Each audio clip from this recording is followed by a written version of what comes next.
Don't forget, you can reach the latest episode of Potomac Watch anytime. Just ask your smart speaker, play the Opinion Potomac Watch podcast. That is, play the Opinion Potomac Watch podcast. From the opinion pages of the Wall Street Journal, this is Potomac Watch.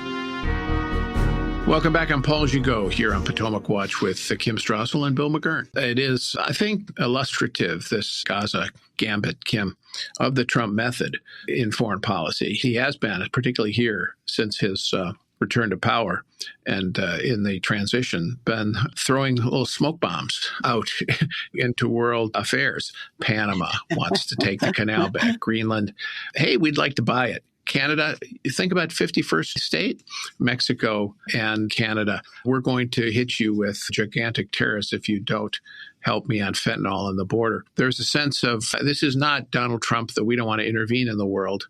This is Donald Trump carrying a big stick and trying to basically use American leverage, whether it's economic leverage or military leverage, to be able to act in what he thinks is and argues is in the American interest. Sometimes I think he's right, sometimes not. But this is not somebody who is withdrawing from global affairs a la isolationism. Not at all. I wrote about this week. I said Donald Trump's philosophy was speak loudly and carry a big stick as well.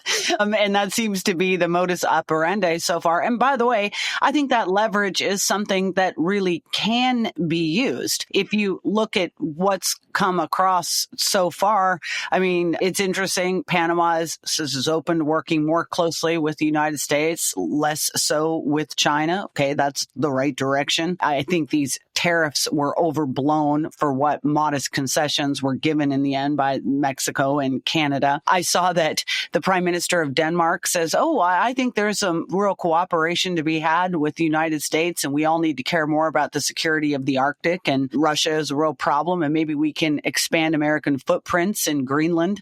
So, I mean, he's getting some results from this. The risk always, though, Paul, is that when you go and you are a big thrashing bull in the China shop and you're throwing out a lot of stuff, sometimes there are unexpected consequences too. And we have to see what some of those may be. The art of diplomacy is what it is for a reason. Donald Trump is more about just, like you said, throwing some big smoke bombs out there and seeing where they land. And so far, he's getting a little bit of what he wants. And there's some benefit to blue sky thinking, but we'll have to see if there aren't also some ramifications. All right, Kim, you get the last word today. We're here every day on Potomac Watch. Bill McGurn and Kim Strassel, thank you. Thank you all for listening, and we shall see you tomorrow.